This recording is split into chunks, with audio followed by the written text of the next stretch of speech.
அன்புள்ளம் கொண்ட அன்பர்கள் அனைவருக்கும் எனது வணக்கங்கள். எப்படி இருக்கீங்க? என் பேர் அனந்த நாராயணன். நான் மன்னார்குடிகிட்ட இருக்கக்கூடிய பாமணி நாகநாத சுவாமி கோயிலில் பூஜை பண்ணிகிட்டு இருக்கேன்.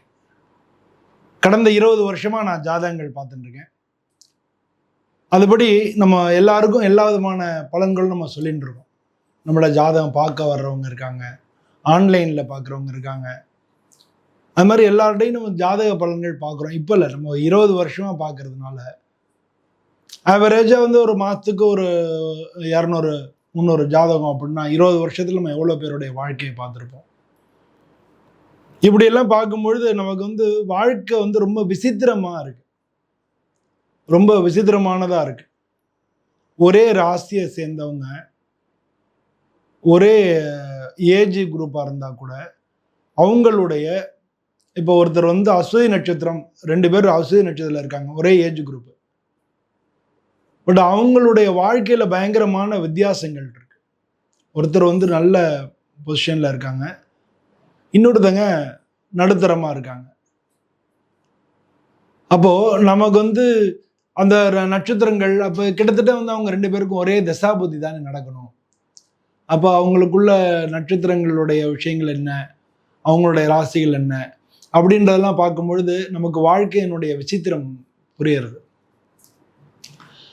அதை வச்சு நம்ம ஒவ்வொன்றையும் அலசி ஆராய்ஞ்சு பார்க்கும் பொழுது அப்போ ஒவ்வொரு பிறப்புக்கும் ஒரு ரகசியம் இருக்கிறது நமக்கு புரிஞ்சிக்க முடியாது. காலம் அப்படிங்கிறது நிற்காம போயிட்டே இருக்கு. அதுல நம்மளுடைய வாழ்க்கை அப்படிங்கிறது சும்மா ரொம்ப கொஞ்சம்தான், ரொம்ப ரொம்ப ஒரு துளி அப்படின்னு சொல்லி, துளி கூட கிடையாது, இன்னும் ரொம்ப அணு அளவுக்கு தான் நம்மளுடைய வாழ்க்கை அப்படிங்கிறது இந்த காலத்தை பொறுத்தளவுல. அப்போ இந்த வாழ்க்கையில் நம்ம ஏன் பிறக்கிறோம், ஏன் இது பிறப்புனால இது என்னன்னா, நம்ம பிறந்த அந்த காரியத்தை நம்ம சக்ஸஸ் பண்ணலன்னா, பிறந்த அந்த காரியத்தை நம்ம முடிக்கலைன்னா நமக்கு மறுபிறவி வருது அப்படின்னு வேதம் சொல்றது, நான் சொல்லலை. ஸோ அதுதான் நம்ம கர்மா அப்படிங்கிறோம். அப்போ இந்த வாழ்க்கையினுடைய ரகசியம் என்ன அப்படின்னு நம்ம புரிஞ்சுக்கிறதுக்காக தான் இந்த பதிவு. அப்போ ஒவ்வொரு ராசிக்கும் எந்த விதமான விஷயங்கள் இருக்கும் அப்படிங்கிறத நம்ம ஒரு உன்னிப்பாக கவனிக்கிறோம். பல பேருடைய வாழ்க்கை பார்க்குறோன்னு சொன்னோம் இல்லையா, அது மூலமாக உன்னிப்பாக கவனிக்கிறோம். அப்படி கவனிக்கும் பொழுது மேஷ ராசி அன்பர்கள், மேஷ ராசி அப்படிங்கிறது காலபுருஷத்தில் முதல் வீடு அப்படிங்கிறது மட்டும் நெருப்பு ராசி. இந்த ராசிக்கு அதிபதி செவ்வாய், இப்படிலாம் நம்ம பார்க்குறோம் இல்லையா. அப்படி பார்க்கும் பொழுது இவங்களுடைய அடிப்படை குணம் இருக்கு இல்லையா, அது போர்க்குணம், ஒரு தளபதிக்கு உண்டான போர்க்குணம்.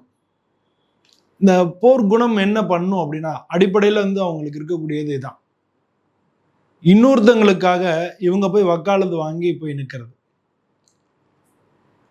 இவங்க வெளியில நல்ல பேர் இருக்கும், வெளியில பல பேருக்காக எல்லாத்துக்கும் போய் பண்ணுவாங்க. ஆனா வீட்டுல பாத்தீங்கன்னா இவங்களுக்கு உறவு முறைகளோட பகைமை இருக்கும். இவங்க தான் வீட்டுக்கெல்லாம் செஞ்சிருப்பாங்க, கூட பிறந்தவங்களுக்கோ இல்லை குடும்பத்துக்கோ அவங்க செஞ்சிருப்பாங்க. ஆனா குடும்பத்தோட உங்களுக்கு பகை ஏற்பட்டுரும். இதை நம்ம பார்க்க முடியும். ஸோ இப்போ இவங்க வாழ்க்கையில் என்னன்னா, மற்றவங்களுக்காக போராடுறது தான் இவங்களோட அடிப்படை தன்மையா இருக்கு. ஆனா என்ன பண்றாங்கன்னா, இவங்க மற்றவங்களுக்காக எல்லாத்தையும் போராடி, மற்றவங்களுக்கு நான் அது செஞ்சேன் இதை செஞ்சேன், ஆனா எனக்கு நீங்க அப்படி பண்றீங்களே அப்படின்னு அவங்கள்ட்டே போய் பலன் எதிர்பார்க்கும் பொழுதுதான், ஒரு போர்ல இருக்கார், ஒரு தளபதி இருக்கார், எல்லாரையும் வழி நடத்துறார், எல்லாருக்காகவும் போய் நின்று போராடுறார். ஆனா அவங்கள யாரு என்ன நான் பத்தி உனக்காக நான் போராடினேன்னு யார்கிட்டயானு போய் கேட்க முடியுமா? கேட்பாரா? அப்படின்னா கேட்க மாட்டார். அது மாதிரி நம்ம வாழ்க்கையில பொதுவாக மேஷ ராசிக்காரங்க மற்றவங்களுக்காக போராடக்கூடிய அந்த குணம் உள்ளவங்க. இவங்க இவங்கள பல பேர் மேஷ ராசியில காதல் திருமணங்கள் செய்வாங்க. அதுலேயும் முக்கியமாக பரணி நட்சத்திரக்காரங்க காதல் திருமணம் செய்வாங்க. அஸ்வதி நட்சத்திரக்காரங்களுக்கு வாழ்க்கையில் கொஞ்சம் குடும்ப வாழ்க்கையில் கொஞ்சம் பிரச்சனைகள் இருக்கும். கிருத்திய நட்சத்திரக்காரங்களுக்கு ஆரம்பத்தில் திருமணமான அந்த ஆரம்பத்தில் ஒரு சில பிரச்சனைகள் வரும், ஆனால் பின்னால் சரியாயிடும். இதுதான் இவங்களுக்கு. ஆனால் இவங்களுடைய அடிப்படையில் என்னன்னா, மற்றவங்களுக்காக இவங்க குரல் கொடுத்து அவங்களுக்கு செஞ்சுட்டு இவங்க வந்து கெட்ட பேர் வாங்கிக்குவாங்க, திரும்ப அவங்கள்ட்ட போய் சண்டை போடுவாங்க, பகைமை ஏற்பட்டுரும். ஆனால் இவங்க என்ன செஞ்சுக்கணும்னா, இவங்களுக்கு யாருக்காகவும் இவங்க வந்து போராடுறாங்க, இவங்க ஏதாவது ஒரு விஷயத்துக்கு செய்கிறாங்க அப்படின்னா அதை வந்து இவங்க ஃபுல்ஃபில் பண்ணிடணும் மேஷராசிக்காரங்க. அதுக்கப்புறம் நவுந்துடணும். அப்போ இவங்களுக்கு எந்த மாதிரியான தொழில் வரும் அப்படின்னு பார்த்தோம்னா, இவங்களுக்கு அதுதான் நம்ம இதில் சொல்ல வரோம். நம்ம இதில் சொல்ல வர்றது என்னென்னா, இவங்களுக்கு அடிப்படையில் இவங்க வாழ்க்கையில் ரகசியம் என்ன அப்படின்னா, மற்றவங்களுக்காக போராடணும்னு தோணுதா போராடலாம், இது இப்படி தான் இருக்கும் அப்படின்னு லைட்டாக எடுத்துக்கிட்டு வாழ்க்கையை நவுத்தணும்.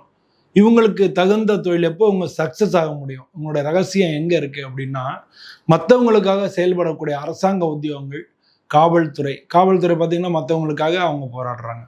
காவல்துறை, இராணுவம், இது மாதிரி இருக்கிற விஷயங்கள், என்ஜிஓஸ், மற்றவங்களுக்காக நம்ம செய்யக்கூடிய சமூக நல தொண்டு நிறுவனங்கள், அரசியல், இந்த மாதிரியான விஷயங்களை இந்த மேஷராசிக்காரங்க இருந்தாங்கன்னா, கலைத்துறை, மற்றவங்களுக்காக செய்யப்படுற கலைத்துறை, இந்த மாதிரியான விஷயங்களில் கலைத்துறையில் அவங்க பெரிய லெவலில் சாதிக்க மாட்டாங்க.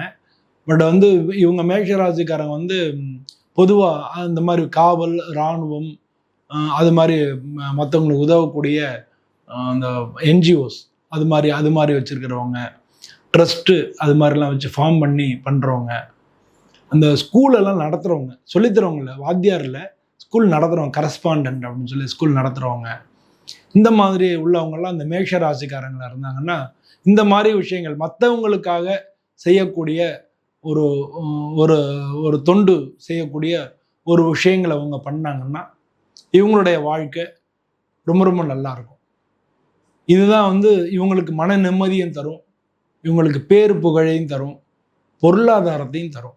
ஸோ அந்த மாதிரியான விஷயங்களை இவங்க எப்போவுமே அந்த மாதிரியான விஷயங்களை ஒட்டியே இவங்க செஞ்சாங்கன்னா இவங்களுக்கு எப்போவுமே வாழ்க்கையில் சக்ஸஸ் கிடைக்கும். அரசியல்லையும் இவங்க ஈடுபடலாம். ஆனால் அரசியலில் இவங்க பெரிய லெவலில் வர முடியாட்டினாலும் இவங்க வந்து எப்படியும் ஒரு குறிப்பிட்ட ஒரு உயரத்தை எட்டுவாங்க. அரசியலில் திடீர்னு உங்களுக்கு அதிர்ஷ்டம் கிடைக்கும். அந்த மாதிரிலாம் வந்து திடீர்னு அவங்கள வந்து ஒரு ஒரு சீட் கிடைக்கிறது, அது மாதிரிலாம் கிடைக்கும் இவங்களுக்கு. அந்த மாதிரியான விஷயங்களை வந்து இவங்க பண்ணிக்கிட்டாங்கனாலே இவங்க வாழ்க்கை ரொம்ப நல்லா இருக்கும். மற்றவங்களுக்காக இவங்க ஏதாவது கேட்டு செஞ்சு வாங்கி கொடுத்துட்டாங்கன்னா அதை அப்படியே விட்டுற வேண்டியது. அன்னைக்கு செஞ்சேனே, இன்னைக்கு செய்யலையே அப்படின்றத அவங்க இது பண்ணக்கூடாது. அது மாதிரி வந்து உறவினர்கள் கூட இவங்களுக்கு கொஞ்சம் பிரச்சனைகள் வரும். ஆனால் அதை வந்து இவங்க அப்படியே அதோடையே இவங்க வந்து எல்லாரையும் நல்லது கேட்டதோட ஒருத்தவங்களை ஏற்றுக்கணும் இல்லையா? அது மாதிரி உறவினர்களுடைய அந்த பிரச்சனைகள் இருந்தாலும் அது பெருசுப்படுத்தாமல் இவங்க அவங்களோட இணக்கமாகவே, பொறுமையாகவே, நிதானமாகவே போயிட்டாங்கனாலே இவங்களுக்கு வந்து வாழ்க்கை நல்லா இருக்கும். பொதுவாக இவங்களுக்கு உள்ளது போர்க்குணம் அப்படிங்கிறத அவங்க புரிஞ்சுக்கணும். எதுக்காகவும் நியாயத்துக்காக போராடுவாங்க, மனசில் பட்டதை பளிச்சுன்னு சொல்லுவாங்க. இதெல்லாம் இவங்களோட இயல்பான குணங்களாக இருக்கு. இந்த வீடியோ வந்து இந்த மாதிரி ஒவ்வொருத்தரை பற்றியும் ஒவ்வொரு விஷயங்களை பற்றியும் சொல்கிறதுக்காக தான் இந்த வீடியோ போடுறோம். இதில் ஒவ்வொரு ராசிக்கும் நம்ம சொல்ல போகிறோம். அதனால் இந்த வீடியோ வந்து நீங்கள் உங்களுக்கு பிடிச்சிருந்ததுன்னா லைக் பண்ணுங்கள், உங்கள் நண்பர்கள் எல்லாருக்கும் ஷேர் பண்ணுங்கள். உங்களுக்கு இந்த வீடியோ பற்றி என்ன தோணுதோ அதை வந்து கமெண்ட்டில் சொல்லுங்கள். நீங்கள் மேஷராசிக்காரங்களாக இருந்தீங்கன்னா உங்களுக்கு எப்படி இருந்தது அப்படின்றதையும் சொல்லுங்கள். இதே மாதிரி இன்னொரு வீடியோவில் உங்களை மீண்டும் சந்திக்கிறேன். நன்றி, வணக்கம்.